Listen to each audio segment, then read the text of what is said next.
Hello, everybody. Welcome back to another episode of Why Do I Care? I'm your host, Toby Favalora, And I'm Alex Dura. and today we'll be discussing Jimmy Carter's presidency and legacy. So, without further ado, let's go right to it.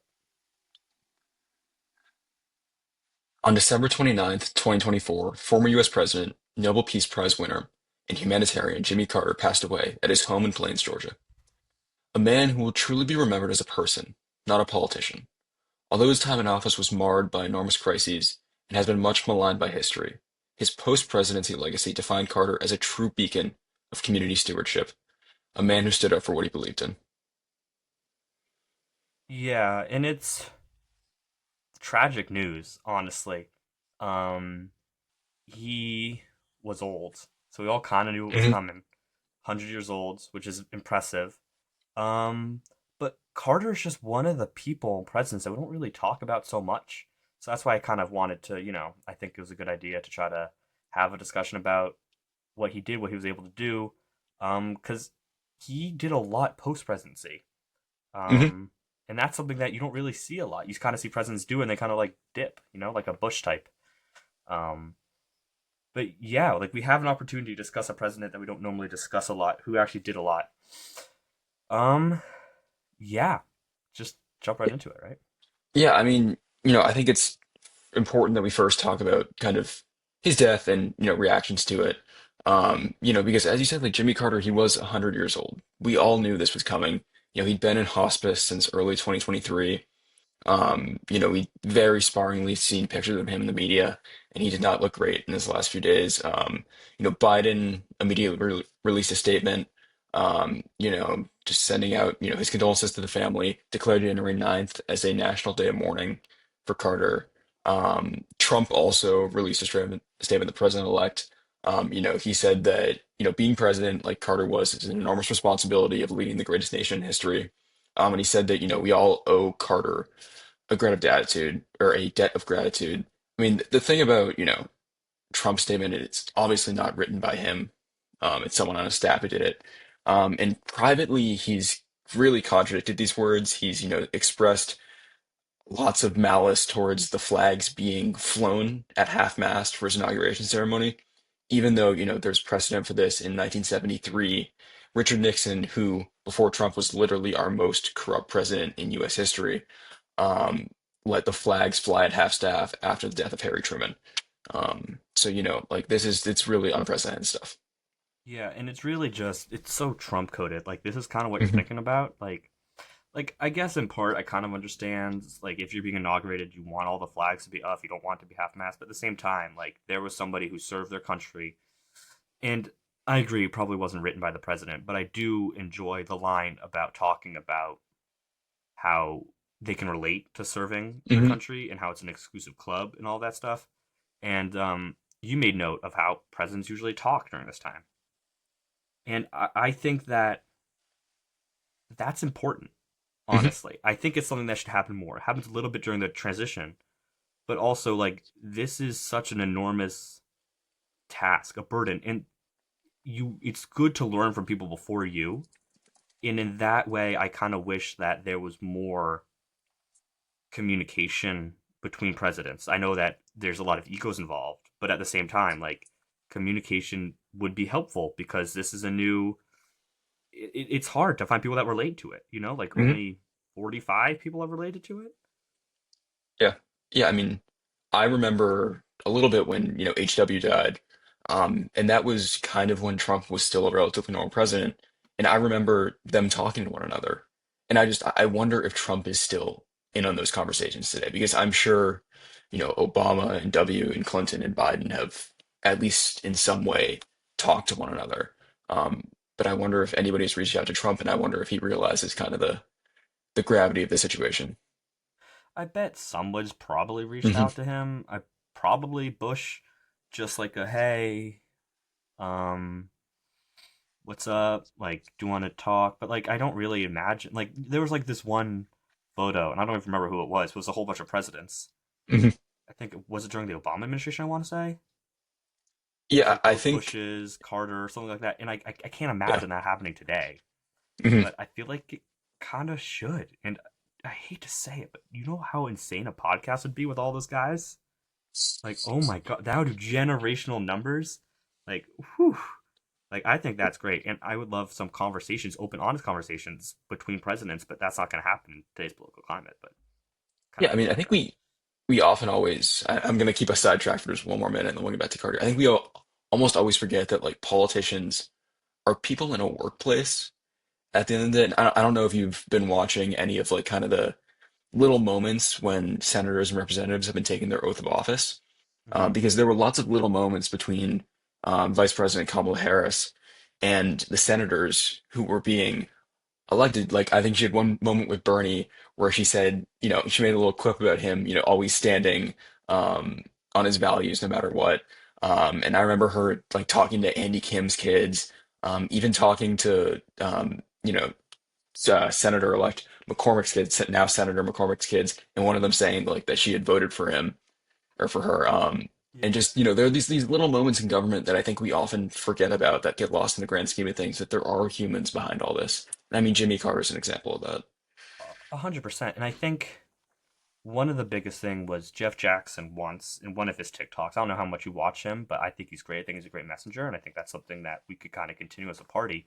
But he was talking about how he didn't name names, but he was like certain members of Congress when there are cameras involved are very Mhm. kind of clashy, but that behind closed doors they're really not. And I think that speaks to a couple things that in Washington there's more. It seems more performative. The dislikes. Like there are like oh my god, I forgot who AOC's best friends with Yeah, I forgot like some southern white he's from guy. Tennessee. Yeah. Yeah, and it's like oh my god, like these like they're people too, and Mhm.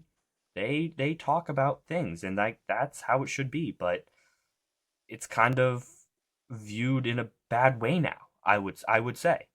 I mean, I've definitely looked at people who try for bipartisanship in a negative light, like a Joe Mhm. Manchin type, maybe like oh, only bipartisanship. But I think that it's an important part of the country, and that something like this should be unifying and should be a moment that we can kind of reflect on. And I feel like this is part of the reason that establishment is good. I'm getting a little bit lost Mhm. in my thoughts, but establishment allows this to happen and form strong connections. Because if you play like you're the outsider, like Trump, you don't care about any connections because you're going to be in and out. Mhm.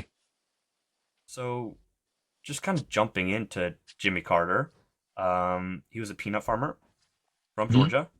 That was kind of his thing. He campaigned with it. I have a bag of Carter campaign peanuts. Should have brought that with me. It's hanging up. But oh, I look have a at piece you. of Jimmy Carter Oh, you artwork that I prepared. made for my exploration in AP graphic design last year. You prepared. Yeah. Yeah. But that like a very humble beginning type of Mhm. guy, like a Southern Democrat that we've kind of really lost. Um, this type of moderate Democrat, but he was elected and he was president from 77 to 81. So he was elected right after Ford. Like it was kind of Mhm. like the whole it went Watergate, then Ford pardoned Nixon. That was really unpopular, and then everyone's like, dude, I just want someone different. So they brought in Carter, who Yep. is, I think, the perfect pick at that time. Um, but he was a one term president, and his entire presidency kind of reeks of that. You know, it's very Biden coded.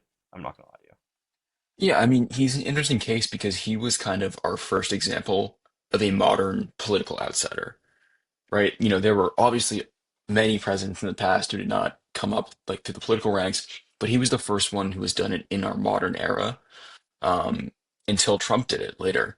And again, he just presents such a starkly different way of doing that outsidership.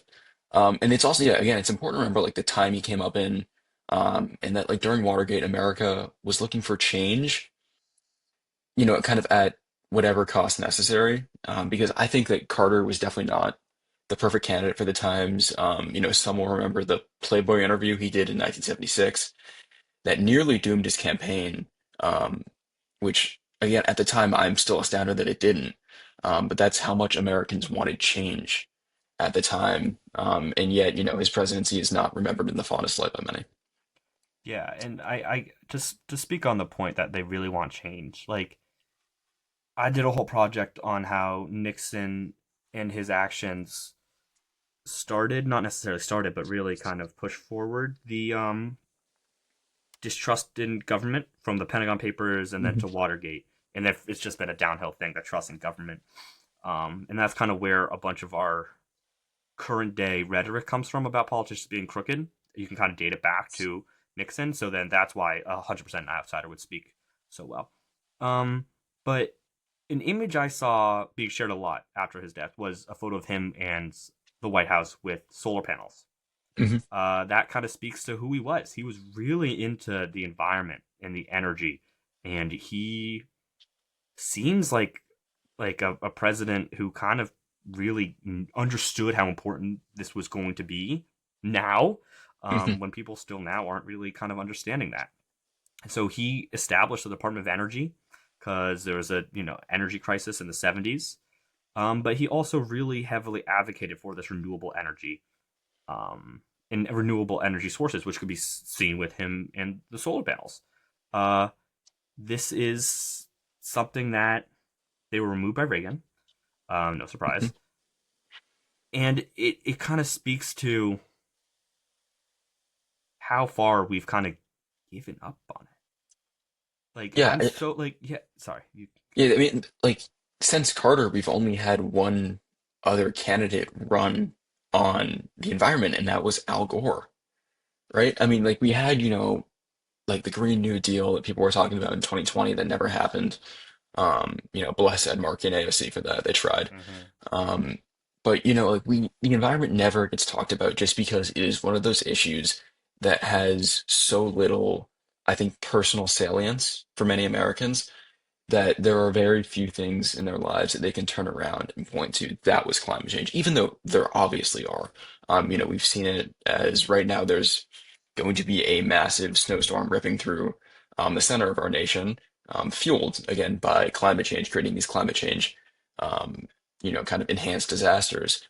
But, presidents don't talk about it anymore. Legislators don't talk about it anymore. And it's a dialogue that we need to have, and one that Carter, again, was very much ahead of the ball on. Nobody was talking about climate change in the 70s, but he was dead on with it. I think a part of it is just like climate change is one of the issues that it does like it's so like it's important, but on a day to day basis, it's like there's other things that are more important. Like, Mhm. are we at war, or how expensive is eggs or groceries, or can I get into college, or housing, and all these other things that on the day to day are more important. But we keep kicking the rock and being like, oh, they'll deal with it. Like, we'll deal with it later, later, later. And it's the time's kind of coming up. And that's what sucks, is that there's a deadline for us to stop the damage that we're doing to the world, but the results of that won't be immediate. Mhm. Like Yeah. if there was a countdown and once I hit zero, like everything happened like all at once, I guarantee it'd be taken much more seriously. But because it's later down the line, it's not being taken as seriously, and that's it's it's hard to legislate on it, not even like run on like Hmm. politically, like talking about an issue that you can't see but it's happening, and the results of it you might not even live for. Like, that's hard, and I applaud him for trying to do all these things. He expanded act like national parks, protected a bunch of land in Alaska, through the Alaska National Interest Lands Conservation Act, which is great. Alaska is beautiful. I've always wanted to Hmm. visit. Um, and it's just, we as a country had so much. We have so much natural beauty, but we are at risk of losing it. And this is a whole nother conversation Hmm. about conservation. But since Teddy Roosevelt, he was really aggressive on it, and I applaud that. Yeah. Yeah. And I mean, in terms of some of his more almost seeable policy. He proposed comprehensive healthcare reform far, before Obamacare, before Bernie Sanders was talking about it. And he also tried to strengthen the Social Security system, and he did it through, bipartisan agreements. Again, just stuff that no longer happens in our American democracy. We are no longer improving the lives of people, like Jimmy Carter truly tried to do. Yeah, like I said, it kind of reeks of Joe Biden. Like, he did Hmm. so much and he tried to do so much, and like he had a pretty decent record on a bunch of the things he tried to do or wanted to do, but he's just always going to be overshadowed by like economic issues and also what happened foreign policy wise. Yeah, and I think we should absolutely dive into that foreign policy. Carter's foreign policy was truly a mixed bag, right? The Camp David Accords, brokering historic peace between Egypt and Israel, which ended decades of conflict. That was, one of the most monumental parts of U.S. foreign policy, one of the most monumental agreements that we don't talk about enough. That he truly was a president who created peace. That is a rarity. Also talking about what he did in Latin America. He was our first president to actually focus on human rights, right? You saw our intervention in Latin America began, a long time ago with the Monroe Doctrine, but Eisenhower truly ramped it up in the 50s to try to quote unquote combat communism, socialism. And so for years and years, and especially during the Nixon administration, we were giving an immense amount of money to these extremely right-wing authoritarian governments who were then, punishing and committing genocide against their own people in order to, keep their political power. And Carter did his best to, put an end to that. He stopped funding a lot of the violent regimes for the most part. And, that was a real moment of courage when many still had kind of that McCarthyism in their soul even if they were not, as outward and potent with it, that he stood up to those voices and said, no, we are going to do like the right thing in terms of foreign policy, which is a complete rarity. Yeah, and that's the issue is once again, like this is an issue that you don't people in America wouldn't see it. Hmm. Like it doesn't matter to them, but it's still something that should be done. Um, but yeah, he did great things. Like he was able to kind of like I think the part of the reason that we don't really talk about Central America the way we talk about the Middle East is because of what he did. Hmm. Um, and that's impressive. Like imagine America today where we also have to talk about Central America to the extent that we talk about the Middle East.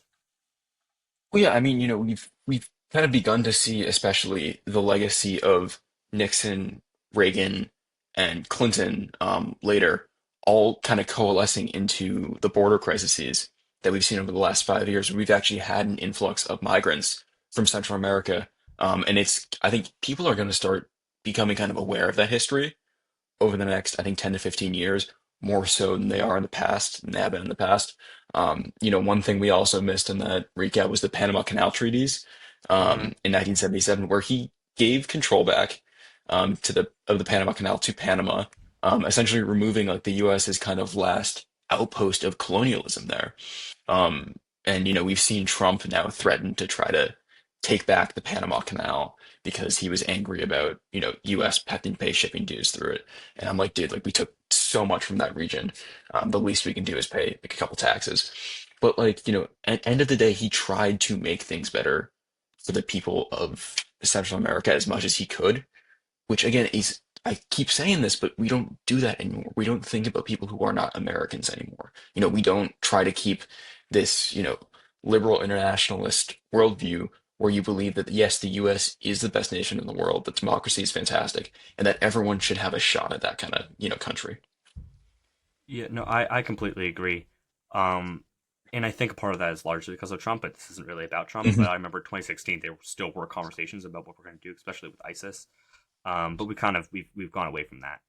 Um, Before we talk to about what I guess would be his biggest thing, which is the Iran hostage crisis, um, there was also just economic struggles, right? There was stagflation, which is high inflation, unemployment, and slow economic growth.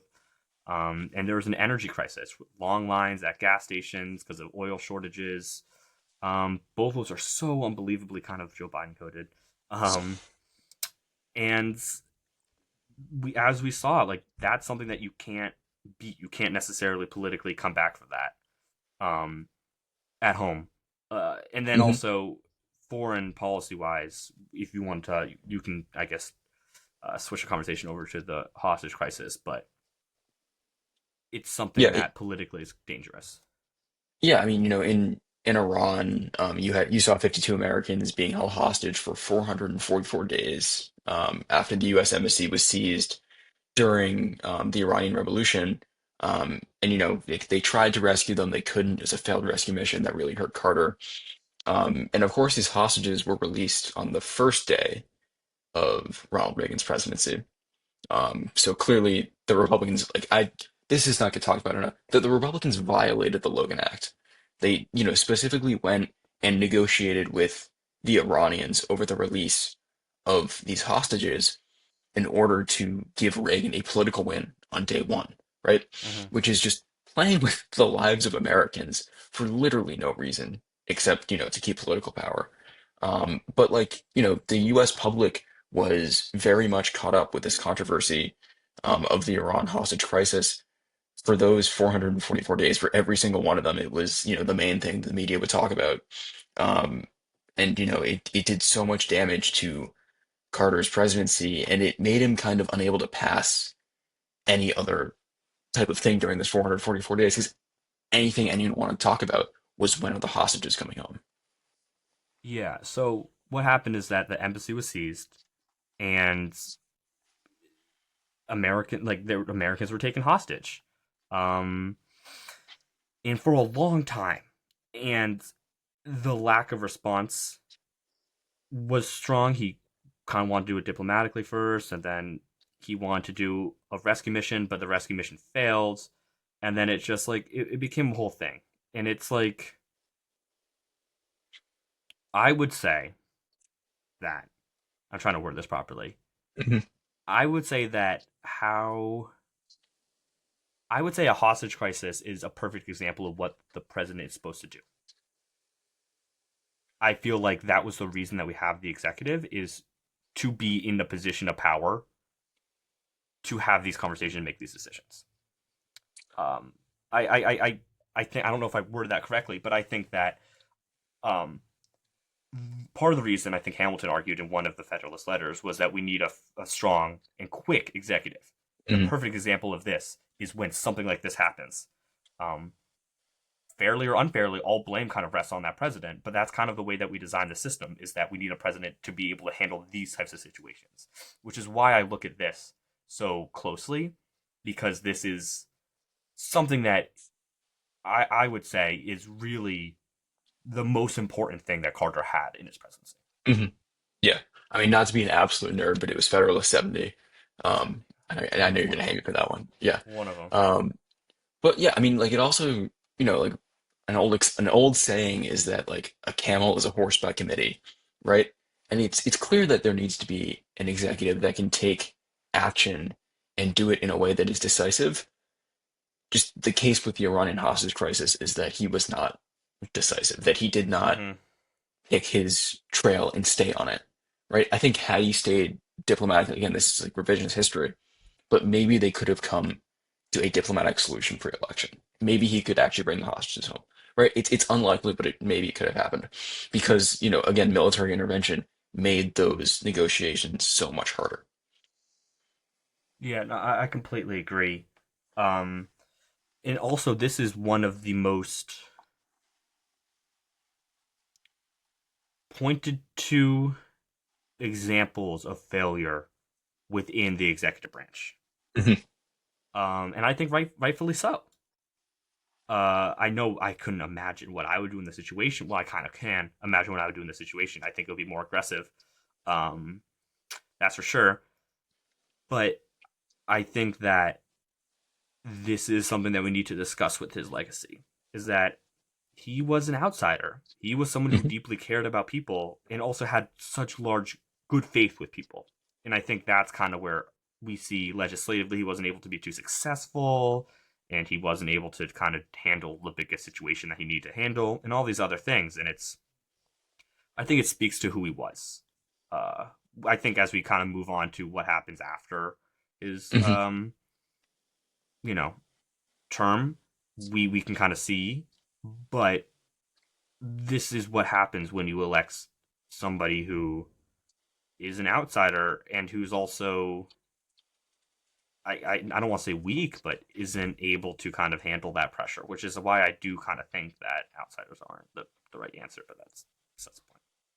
Yeah, so let's talk about, the 1980 election, and the fact that he lost, Mm-hmm. right? And he ushered in an era of conservatism that I think we're still grappling with today. Hmm. Um, you know, that election is seen as one of the bigger blowouts in American history, although there were lots of states that were very close, that made the math look, a lot better than it actually was. But, he had kind of fully lost public support at this point, and he was one of the very few presidents to be challenged in a primary. Even Joe Biden didn't face a real primary challenge, even as people saw him to be unfit, for office.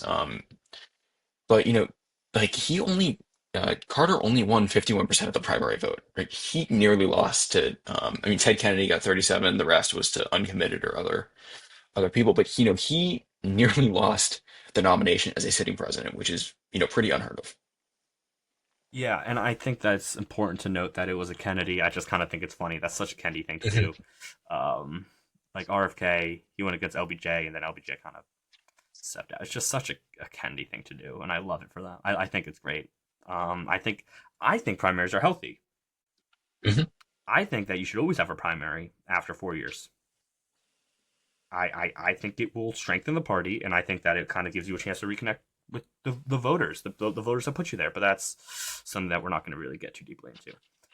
But yeah, uh, it wasn't necessarily a defeat, but just how crushing the defeat was, and that gave Republicans the ability to kind of just impose their will on anything and everything, and also Reagan, who's just this Mhm. new type of conservative. And we could talk for hours about what Reagan did and how America today is just like a Reagan 2.0, Mhm. but it was big, big. Yeah, and I mean, with the 1980 election, it's also the mandate that came with it, and that I think Reagan knew that there was a mandate that came with it, because even the 78 midterms, like the GOP gained seats in the Senate, the House, and the governorships, which is relatively normal for, a midterm of any presidency. Hmm. Hmm. Typically, the opposition is going to gain seats, but they gained 15 seats in the House. That's a lot. They gained three in the Senate. That's a lot. And so, Carter kind of like was the end of, I think, really the Roosevelt kind of regime almost, right? If you trace it back to FDR, and where he came from, he was kind of the last one to have that New Deal influence, I think. Whereas Reagan has, created his whole new brand of conservatism that still is very much in our lexicon today. And I think that, a lot of this is Carter's fault in his, political mistakes, but a lot of it was also relatively inevitable that the New Deal regime kind of had to come to a close at some point. Yeah, I completely agree. So jumping to post presidency, Mhm. um, he was very specific. He said that he didn't want to use his post president life to enrich himself, just like Harry Truman. You note that they Mhm. both were brought up in a farm life, with which I agree is an interesting link, but probably also has really strong connections to how they were raised morally. Mhm. Um, and this is something that doesn't happen that much. Like you saw, like Obama wrote a book. He has a podcast. Michelle Obama wrote a book. Um, Trump, when he was out of office, he was selling everything known to man. He was running for He office again. Yeah. oh yeah, yeah. Yeah. You can like speak at lecture circuits. You can do all these Mhm. things to really enrich yourself, and that's why people think the president gets paid more. They don't get paid that much. It's just they have all these opportunities, endorsements, or whatever Mhm. afterwards. But yeah, he really just wanted to make the world a better place. And I say the world because diplomatically is where we kind of saw the most of this. Yeah, do you want to talk about what he did in the Middle East? Yeah, I mean, in the Middle East, he has been kind of a voice of peace everywhere he goes.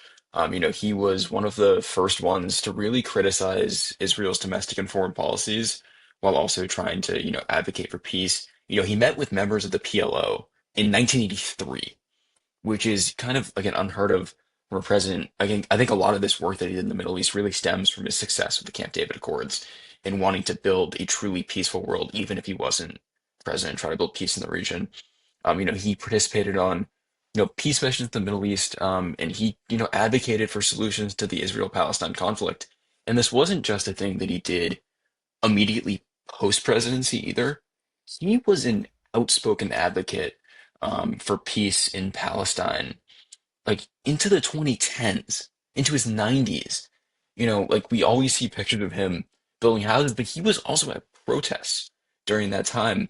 And no other president has been really one this outspoken on foreign policy and too willing to actually go out and be involved, to go stand in a group of people and actually voice for what he believed was right, which I have, an immense amount of respect for him for that. Yeah, and the same similar thing happens with Northern Ireland, North Korea.